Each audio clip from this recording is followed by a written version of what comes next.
This program is a joint production of the Kimokeo Foundation, whose mission is to preserve and perpetuate Hawaii's unique culture, language, people, and environment.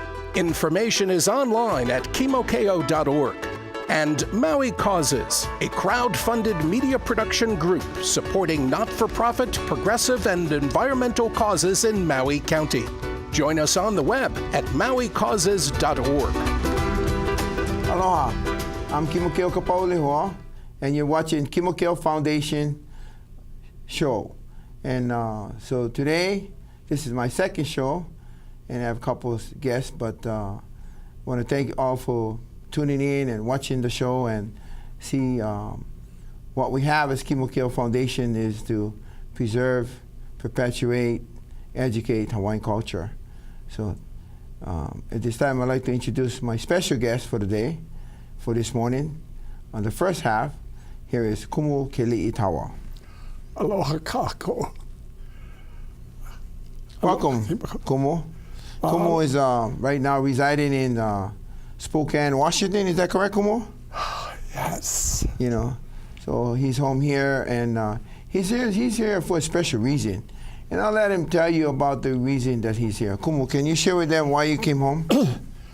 The Hoku Hado Committee has selected me as a recipient for the Lifetime Achievement Award, which they will present to me on October 16th luncheon on Oahu. On Oahu. That'll be this Sunday, right?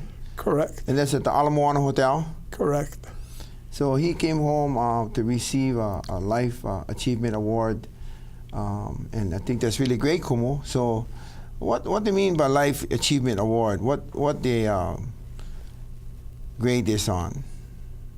I have no idea. When they said if I would consider, I said, well, I don't see how it would injure my status as a Native Hawaiian. So.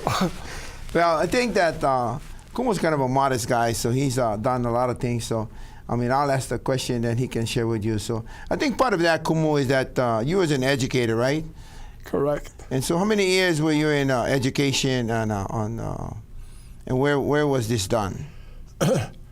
Well, my education, the first school that I attended, where you were a student also, was at Church College of Hawaii, Laie, Oahu.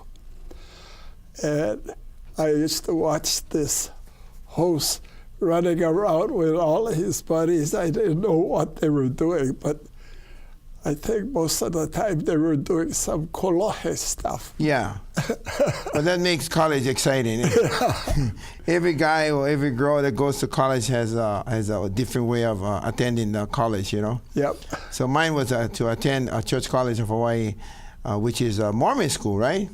You know, yes. And of course, Kumu was there. And Kumu, you're above class. I was the lower class, right? Well, let's just say we both indulged in some classy stuff. Yeah. So anyway, that was quite of a beginning for you being there, and but you did more than just education. You came back, and you have a master's degree. And what do you have a master's degree in? Well, I went on to Brigham Young Provo to get my master's degree, and upon returning home, it was in history, but upon returning home, I saw that the culture of Hawaii could use some input in the study of culture and share with the keiki of Hawaii. So I went to get my doctorate at the University of Hawaii in Hawaiian Studies. And that's why I basically anchored in the studies of things Hawaiian. Yeah, so you have a master's degree and you have a Yes. doctorate degree. Yes. But they don't call you Dr. Keli'i Tawa. They call me brother. Brother. And I respond, Hazet. Yeah. But I think you're well known as, or better known as Kumu Keli'i Tawa, right? Well, that through my work in education as a teacher, which has the title of Kumu, but I was able to input the background of the education in things Hawaiian. So that's why it had a little more spice to the name. But you also had a halal. And so being a teacher by the name of Kumu Keli'i Tawa, you was also a Kumu Hula. I studied from the late Etimaiki Ayu Lake and graduated as a Kumu Hula. So all of those things put together solidified the use of Kumu, the name. And the whole reason to go through the schooling or the process is to be legitimate to pass it on to other students. As you know, Kapono Kamaunu is one of my peoples who, in fact, as we speak, he's returning Japan Airlines because now he spends a lot of time going to Japan to teach the Kepani Hula. So, you know, Kumu, in your halal, you what you call educate someone or teach someone, and that particular person from a haumana become alakai. Can you explain that process from a haumana, alakai, and then become a Kumu Hula, and here now he is a Kumu himself, Kapono Kamaunu, and now he's abroad in the country of Japan having to teach hula with the Japanese people. Yeah, the Japanese are going through the process of renaissance in things Hawaiian. So they've just jumped into it head first. I mean, they're just increasing tenfold each day as we speak. And so they have been recruiting many Kumu Hulas to go from different hula schools to go and teach. And I had the opportunity to go when I was an active teacher, and then I introduced Kapono to some other students and teachers in Japan, and he continued to carry out the work there. Yeah, well, I think it's well known when you say Renaissance. So Renaissance means that a surge of Hawaiian hula in Japan, but that's been going on for a little while. And so when you say that many Kumu Hulas been down there, could you name a few of them? Because I don't really think that many people know that a lot of them come from Maui. Keli'i Rachel. Keli'i Rachel, Uluvehi Guerrero. Uluvehi Guerrero. Kruger. And they also speak Japanese, so the message for the Kepani is solidified in their own language. And even you have learned Japanese. そうです。Kumu Keli'i Tawa sanね。はい。日本語なしましょうね。そうですね。So it is explain to people why we have learned their Japanese language and what メテて書いてください難しいでしょうね。very difficult to read and write. But to speak it was really simple for myself. But I myself cannot read and write, you know. Could you explain that? Well, I think oral language, meaning to speak the language, doesn't take a college degree because it's just mimicking or repeating what you hear. So if you hear it for a period of time, you tend to pick it up. Just like my little keiki, they're starting to, just like our, in Hawaii, our punana leo schools, which you are also indulge yourself in, recruit youngsters who are being educated in Hawaiian language. And this past Sunday, I was sitting in a service, and a young boy got up and he started to pray, and he prayed in Hawaiian. It just caught me off guard because it made me very, very happy to hear. I think that's the impact of Punana Leo here on November 10th. We'll celebrate 30 years of being Hawaiian language school here on Maui. Yes. You know, and so I think 30 years later, somebody that shows up in church, like you were in Spokane, Washington, and said a Hawaiian prayer, shock you, but it shouldn't shock any one of us that it's starting to emerge everywhere. And so that's one of the vision and mission of Kimokeo Foundation, you know, is to assist their nonprofit called Naleo Pulama and Punana Leo here in Wailuku, Maui, because they are right now renting a building from Ka'ahumano Church, and we would like to assist them or help them to get a building, you know, and so that's what we're working on right now, you know. Exciting. And later on the second half of the show, I have a gentleman that I'm bringing on here that made it responsible for us to be where we're at today, you know, and to. I was asked that question, you know, what would you do? And I said, well, I think the key to Kimokeo Foundation is to preserve, perpetuate, educate, but mostly preserve our language, because you told me that many times. You know, we talked about the culture, and you say, Kimokeo, the culture is in the language, you know.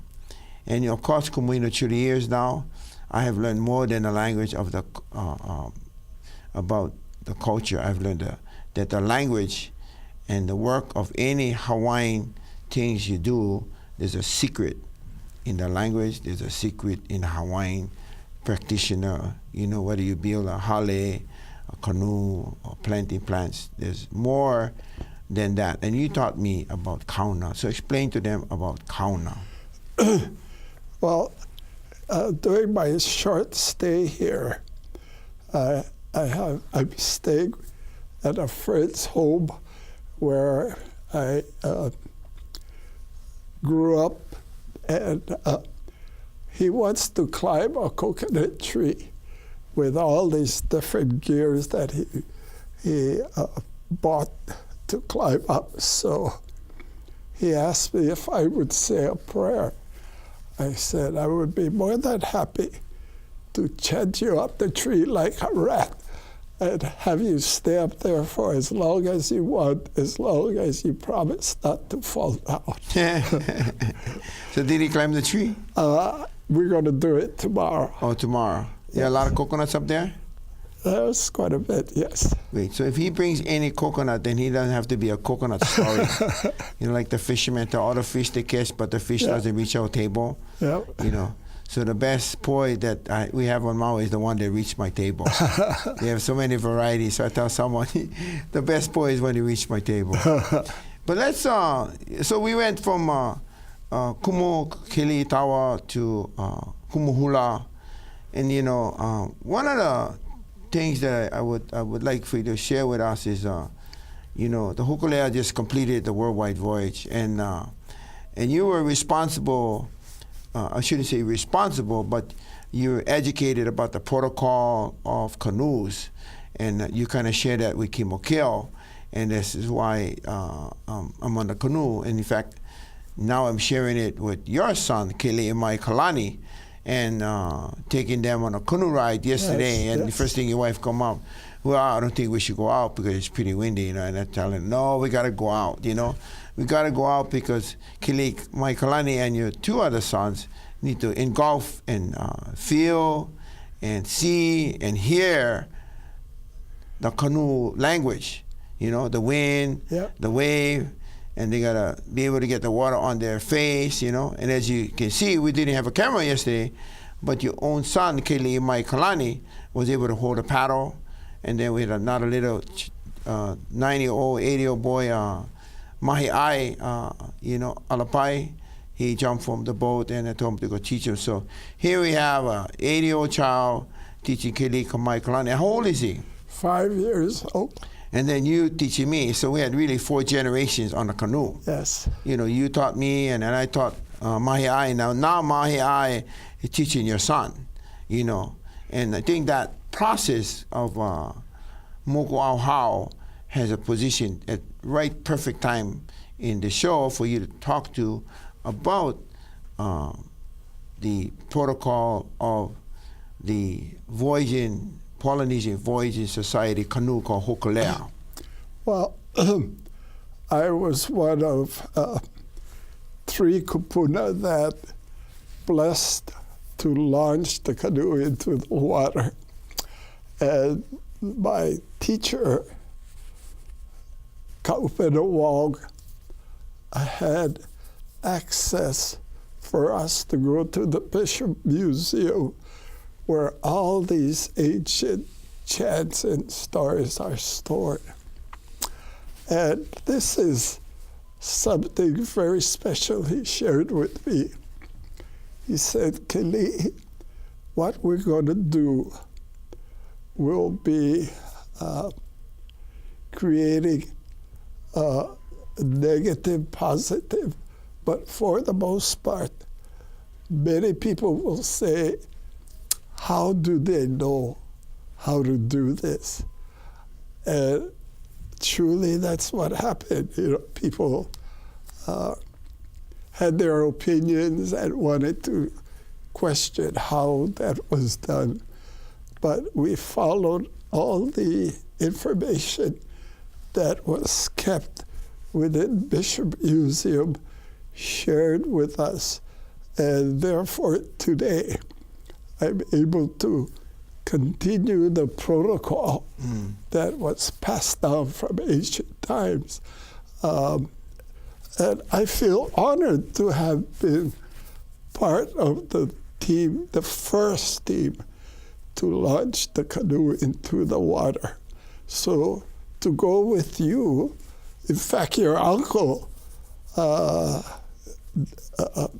Captain Kavika Kapahulehua, was on that voyage that he was able to share his family stories, just like you have the opportunity in your foundation today to sit here and share with the public the importance of Hawaiian culture for others to continue to keep it growing to he ulu, he olamau, na hana apau, o Hokulea.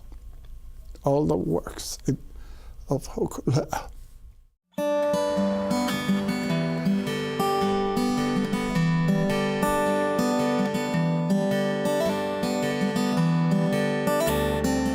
The sail plan around the world is 47,000 miles. It's 26 crew changes. It's 28 countries. It's 62 islands. It's 82 ports. It's an extensive voyage. But we didn't believe it could be a Hawaii voyage. It needed to be a Pacific voyage, so that we're spending, of the 36 months of this voyage, 14 of the first months are in the Pacific intentionally. We begin it in Hawaii. We go to Tahiti, our ancestral homeland, for permission from our elders. But this arrival in American Samoa for all of us is essential because it's family, but it's a very special family.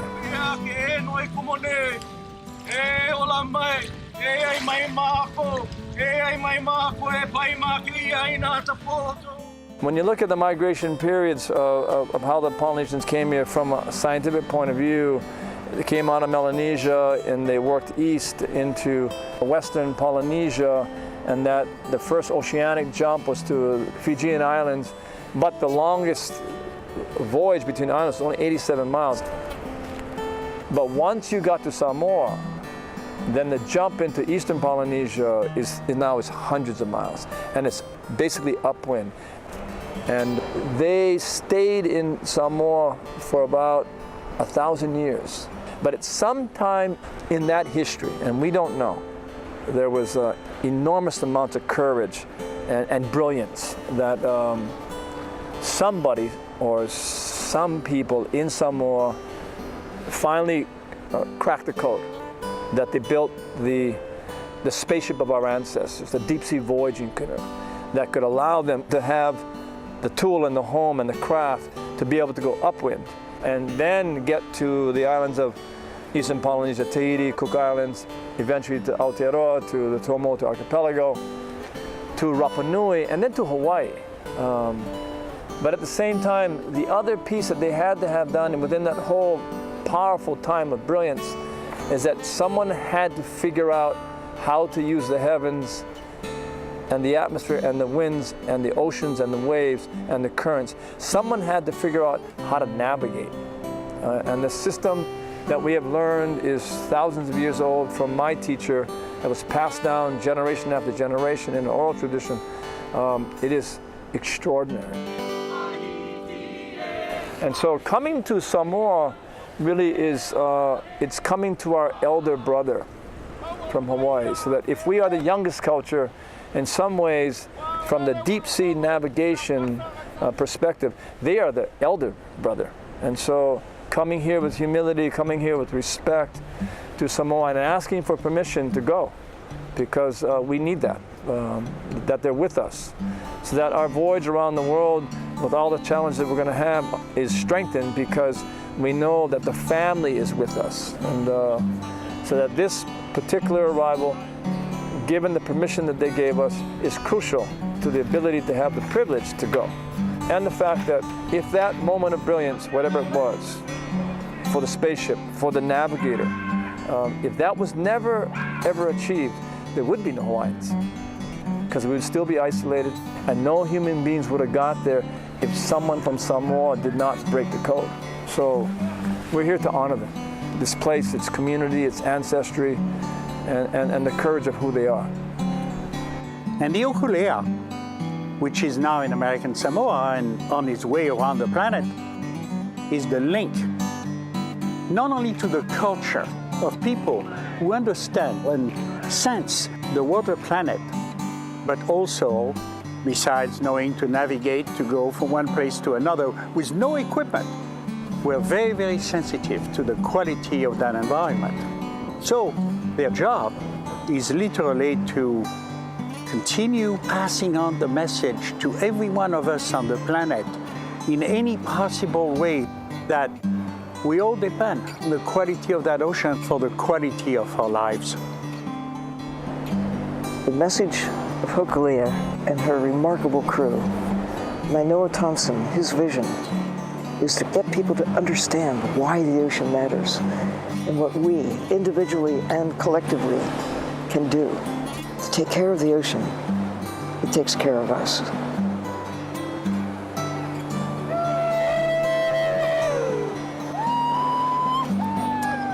And we will not, by the canoe and its family, change the world.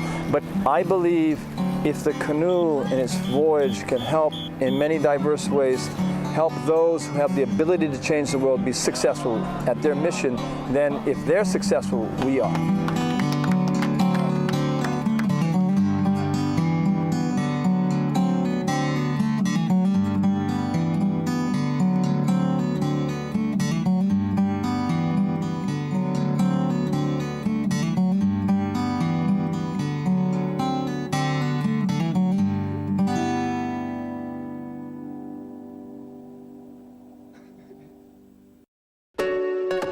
This program is a joint production of the Kimokeo Foundation, whose mission is to preserve and perpetuate Hawaii's unique culture, language, people, and environment. Information is online at kimokeo.org. And Maui Causes, a crowd-funded media production group supporting not-for-profit, progressive, and environmental causes in Maui County. Join us on the web at mauicauses.org. Well, I think that we can really be proud of Polynesian Voice Society team. You know, I know you talk about the first generation, which is my uncle Kavika Koloho Kapaulihua, and that team, you know, and I want to reflect back that, you know, on Maui, we had Snake Ahi. Yes. He was one of the first guys. Right. And he still is there with Hokulea, and we really proud of him. And it's a and Chad Babayan, and you know, Chad has his daughter now, Kala Babayan. Right. You know, which is, but you were in this with Kapena Wong, and you guys did a protocol, and there were several protocols, you know, and you did that with the Hokulea, and you also went up to Sitka, Alaska, and so explain this, the reason why you went to Sitka, Alaska, and how it got involved with Polynesian Voice Society, and why you guys went there. One of the things they wanted to achieve was to find logs long enough to carve out canoes. So prior to going to Alaska, we traveled throughout the island of Hawaii, and there weren't logs long enough. Namoko Keawe. Yes. And even here on Maui, up in Haleakala, towards Hana. He says that God certainly helped us in finding the trees, but that he feels that all of the various elders and kumus that we visited in our previous trip to Hana, that their blessings and their agreement of what we were doing also assisted us in locating the trees. We had scouted Kailua. We had scouted Hana area, and now we're in this area. This was found about 2 weeks ago.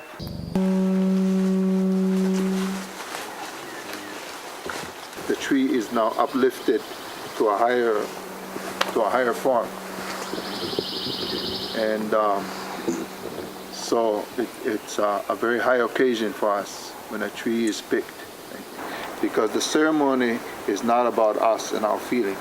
It's about honoring the tree. This is who we're honoring. This is a very historic event. This is the way canoes are supposed to be made. We don't see this part, and this part doesn't usually happen. What we're going to do is we're going to do a chant.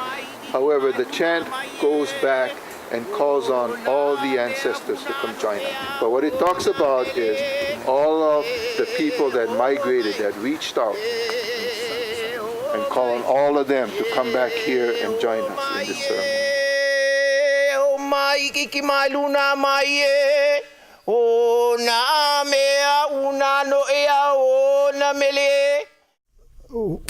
While we were doing that, these Haida and Tlingit Indians heard about what we were trying to do.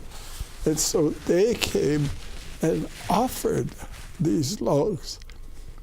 So upon my invitation that I accepted to go up there, I was just awestruck to be there on their aina, on their land, and to look at these logs that were already laying there, just ready to be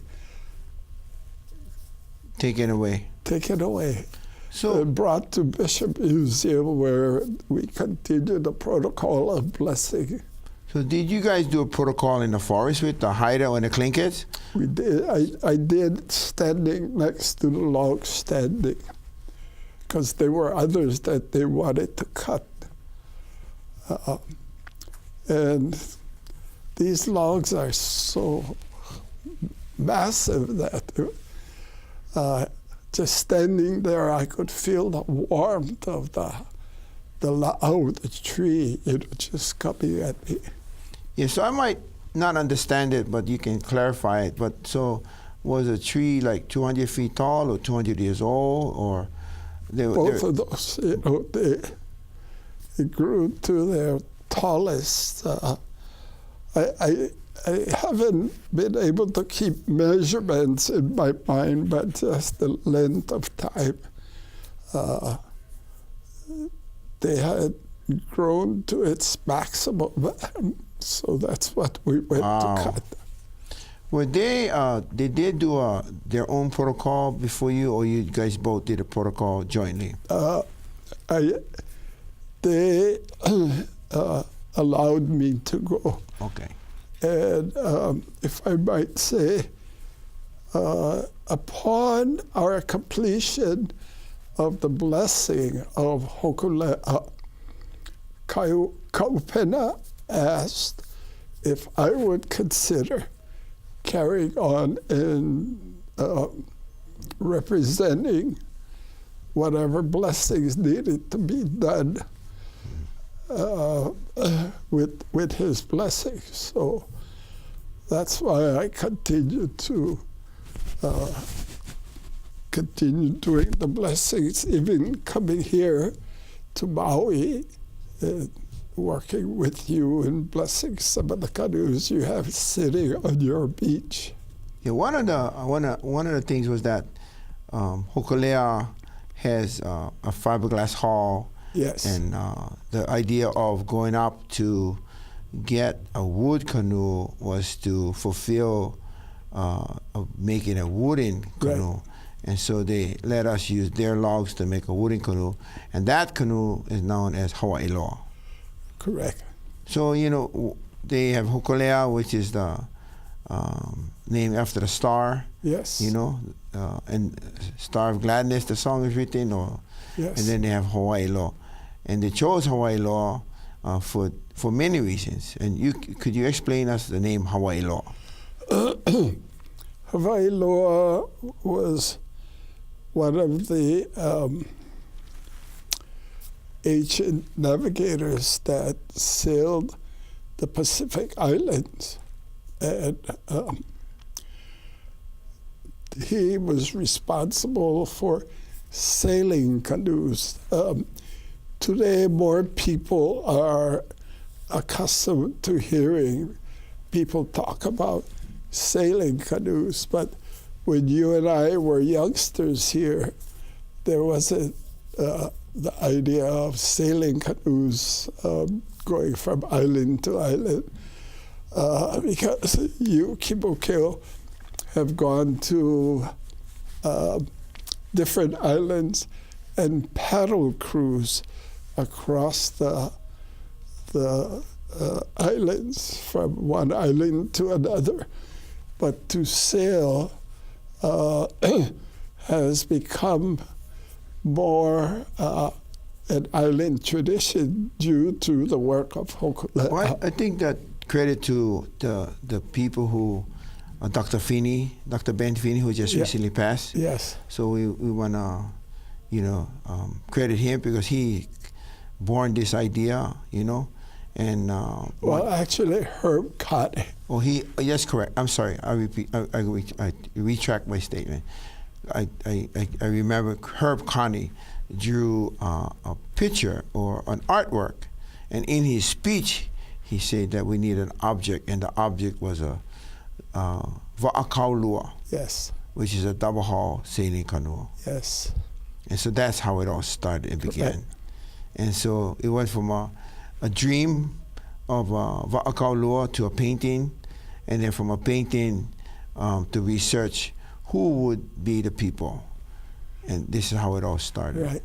So there was like Herb Connie, Woody Choi, Dr. Feeney. Yes, they were the three. They were the three. And then they had to find someone to navigate it. And yeah. since they weren't any Hawaiians per se that had the knowledge or experience to sail canoes. They went to Micronesia to get Maupiluk. Right. The master navigator. Yes. He spent quite some time up here in the islands teaching the crew members, including, and then sailed with Nainoa to Tahiti. So that sparked the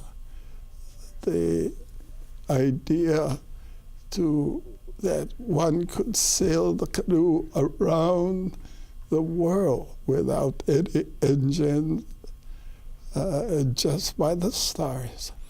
Yeah, well, Mao was the navigator and the chief navigator on the maiden voyage going down to Tahiti, you know. And I think the first maiden voyage took 34 days. I'm not so sure exactly. I think so, somewhere on there. But the last sail that they did for the worldwide voyage, they got down there in 16? Yeah, 15 or 16 days, somewhere around there. Yep. So 40 years later, what do you think about 40 years later, that 34 days they took and now 16 days? So what's such a big change? I think the people who are sailing have accepted the information that were passed down through Mao and have learned the art of sailing.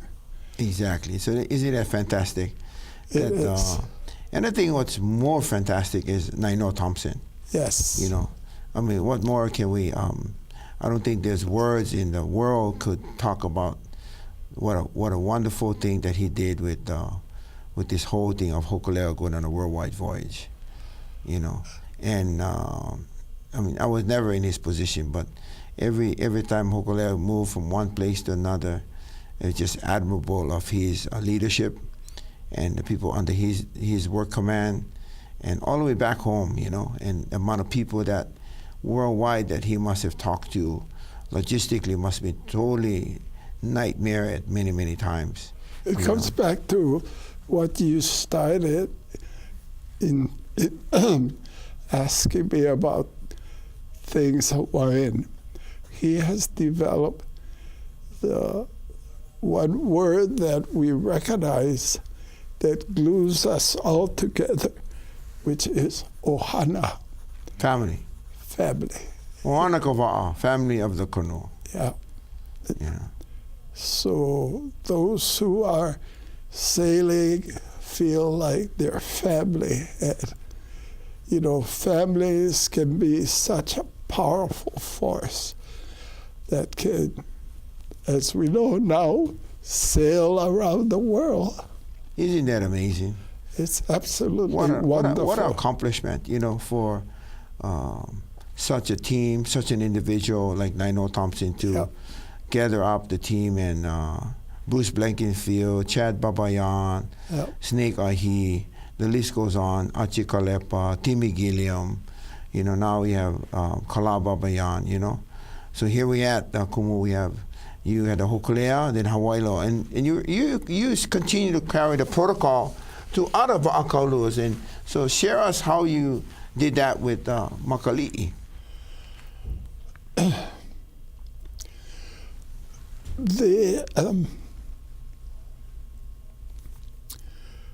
Before you get big things, you start with small. And right now, I can't remember the small canoe, the Mohau canoe that was used. Eala. And through that, many people were trained, and then they got into the bigger and the bigger. And as you know, you worked closely with the Maui canoe, with Timmy Gilliam, and now they're, you know, training on the canoe and sailing in different areas. Yeah, so from Hokulea, we went to Hawaii Law, or Makali'i first and Hawaii Law. I don't know the arrangement.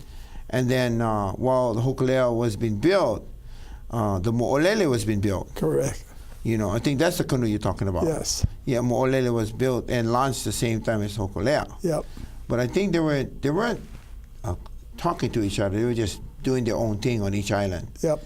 And so that was Papa Ned, Lindsay, and Tutupua. And they had shared that with the first guy who started with working with them was Keola Sikara, Correct. which is the Mo'olele. Yes. And they launched Mo'olele the same year they launched Hokulea, 1976. Uh-huh. I was there. Just as a younger guy, and I was mischievous about what's going on and everything, because it was pretty amazing that they used the coconut leaf to put on a beach and then bring Hokulea right up for the ceremony. Go, wow, this is clever. Yeah. At the time the word was clever. Today the word is culture. And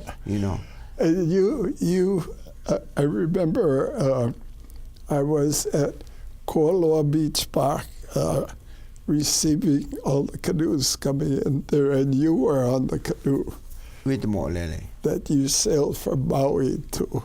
Yeah, Oahu. I think you had a group that time, and you guys was part of the protocol doing what we call the haka. Yes. And so that was, I think I'm not so sure. I was around the area with them, so I don't think I was on the canoe. I think I got there and went, and that's the first time I met you in Kailua, because the Mo'olele came into somebody's house where there was a river or something, and we're going to prepare. You're preparing everybody for the ceremony of Hokulea coming home to go Kualoa. And I can remember that they were making the leulu, and they were making pohaku as a gift. And Maui, Keola and you, I guess, worked together very closely on the protocol and what kind of ho'okupu to present. And Maui was pretty up as far as knowing what to present. And that's when I first met, I think, Nainoa walking the beach with Keola Sikara, and about talking story about the arrival. See, even during that time, you used the word haka, which is not a Hawaiian word. The Hawaiian word for what the dance is the ha'a. So if you listen, haka and ha'a was presented. So I remember that you taught the word ha'a. So you can see how we are zoning in the proper words that were passed down through kupuna. That if one thing I can ask for the public who might watch this is they try to utilize the proper terminology so that our young people can fulfill what the works of Hokulea, the works of Nainoa, that they continue to present the correct information, that it will be done forever. Well, I think one of the amazing thing is the celestial chart that is pretty consistent of what he had made, and now it's everywhere. And so that's really great. So, Kumu, we have Hokulea, Makali'i, Hawaii law, and now we have Mo'okiha o Pilani. Yes. We was in the making for 18 years and launched July of 2014. Today is 2017. So we've been in the water for 3 years now. And so the Maui Nui o Kama, the island of Lanai, Molokai, Ko'olawe, Molokini, and Maui now have their own voyaging canoe. What about the canoe from Kauai? Well, Kauai's just came in recently. The first voyage was to be the homecoming of Hokulea, Namahoi. And you and I had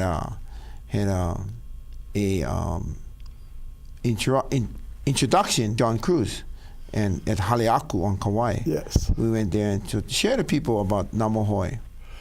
Well, that's why I turned it back to you, because I haven't kept up with Namahoe since John was doing a beautiful job up there, and you and I went to look at it. But I only had the opportunity to look and not to get the Yeah, so feel. they launched sometime a year ago or something. I cannot give you the exact date because I didn't go for the launch.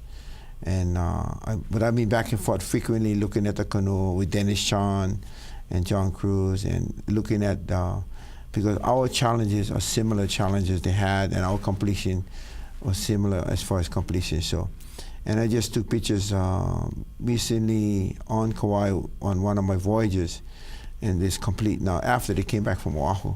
They're the largest of the Va'akaulua in the state of Hawaii, meaning that we're like, all of us are 63, 55, Hawaii Loa, I don't know, and theirs one is 72 foot.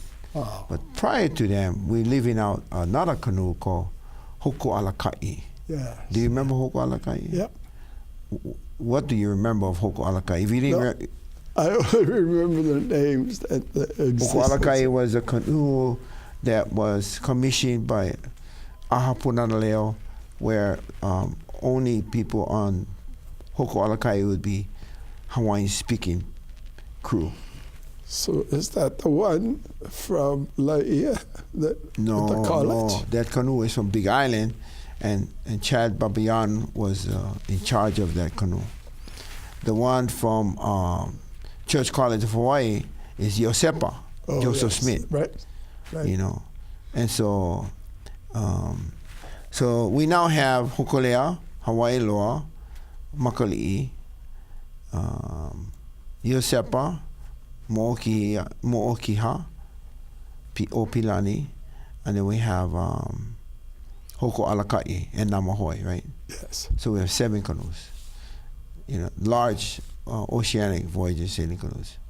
And the other canoes are a lot of little ones, you know, we're talking about Eala, and but even Mo'olele is included in their fleet. So, so now we have, including Mo'olele and others, we have a whole fleet now after 40-something years. You know, as these canoes are being built, they bring stories, and one special story I want to share with you is that when I was teaching at Maui College, I was inspired to tell the students that I had visualized Hokulea sailing into the harbor in Japan. What harbor? Yokohama. Yokohama. And I was telling the story, and a year after I told the story, I had some work to do over in Japan. So my wife and I went over to Japan, and I heard that the Hokulea was sailing to Japan. We went down to greet it, and they came right up into the harbor. Amazing. Inspiring. Did you remember what you brought back from Japan to me? No. You don't remember? Huh? No. I shouldn't tell you so. You brought me back the sign. Remember the sign they had greet the Hokulea? Oh, yeah. Was it Chihiro? Yeah. They brought me back the sign, welcome in Hokulea in Japanese. Yeah. Yeah. You know. So we still have the sign. You know. Well, I think that I was trying to kind of like chronologically order, you know, as a Kumu, as a halal, and as a teacher, and then the protocol with the canoes, you know. And so, but you didn't share your teaching. You teach at Bowen High School, because your Alakai or Haumana came out of there. Yep. So how long were you teaching at Bowen? I cannot remember numbers. But anyway, I don't remember either for you, but I can say that there was a lot of events. One of them that really struck me, Kumu, was Kamapua'a, you know. And so I'm pretty sure you know that show about Kamapua'a. I think that was a really fascinating introduction to someone who wanted to learn culture, Kamapua'a. Can you share with the public about the Kamapua'a show that you made at Bowen High School? See, I cannot remember the details anymore, but... well, just share what was Kamapua'a. Well, Kama is a young person, and Pua is the name or word for pigs. Or Kamapua was representative of this kolohe or rascal pig that used to live in Hawaii and used to go and do kolohe things, or rascal things in the village. But the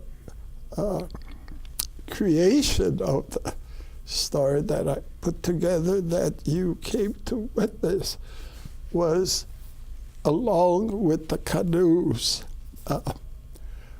The Pacific Islanders do what you mentioned, the word for a dance step, which is the haka. But in Hawaii, the correct term is the ha. So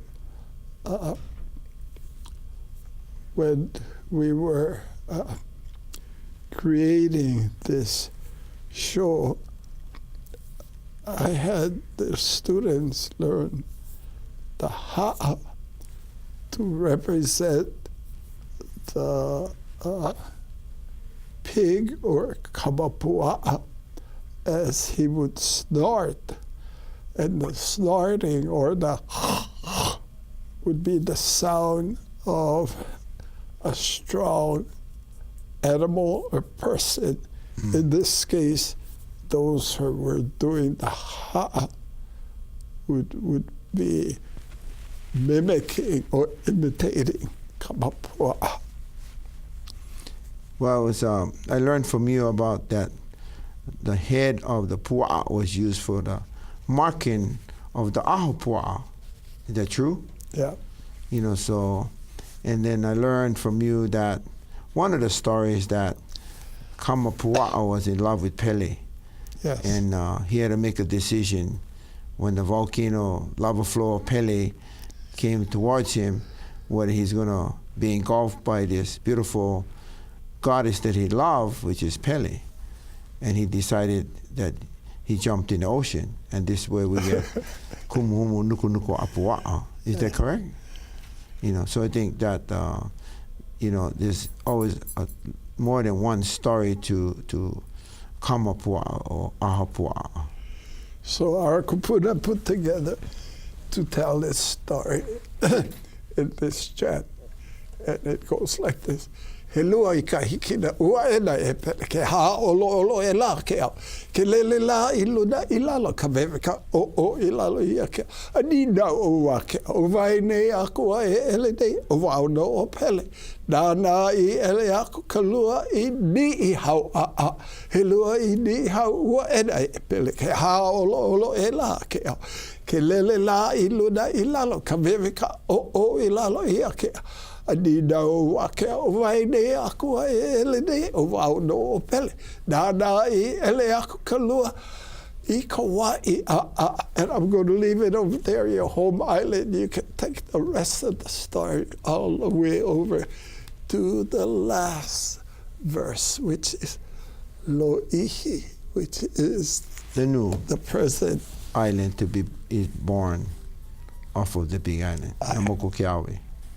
Mahalo for that, Kumu. You know, really, you've always inspired me on teaching me about the culture, and sharing me that, one of the stories I want to share with them, from the change of the name of Bully to Kimokeo. And I can remember you saying that that's not a good name. What is your name? You asked me, what is my name? And I told you my name was Leonard Kimokeo Kapaulihua. And you said, oh, we better use that name, And then later on, further in the line, you explained that Kimokeo Timoteo Keakua Kekani, And so I'm really grateful for you, Kumu.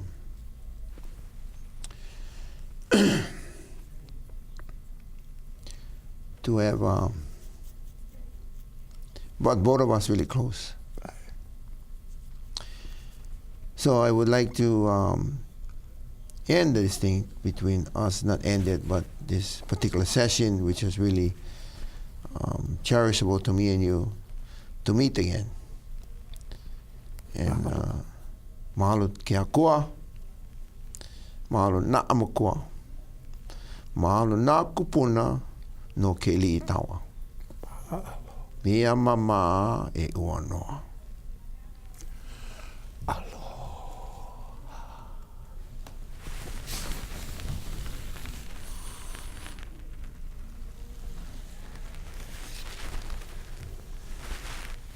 Mahalo. This program is a joint production of the Kimokeo Foundation, whose mission is to preserve and perpetuate Hawaii's unique culture, language, people, and environment. Information is online at kimokeo.org. And Maui Causes, a crowd-funded media production group supporting not-for-profit, progressive, and environmental causes in Maui County. Join us on the web at mauicauses.org.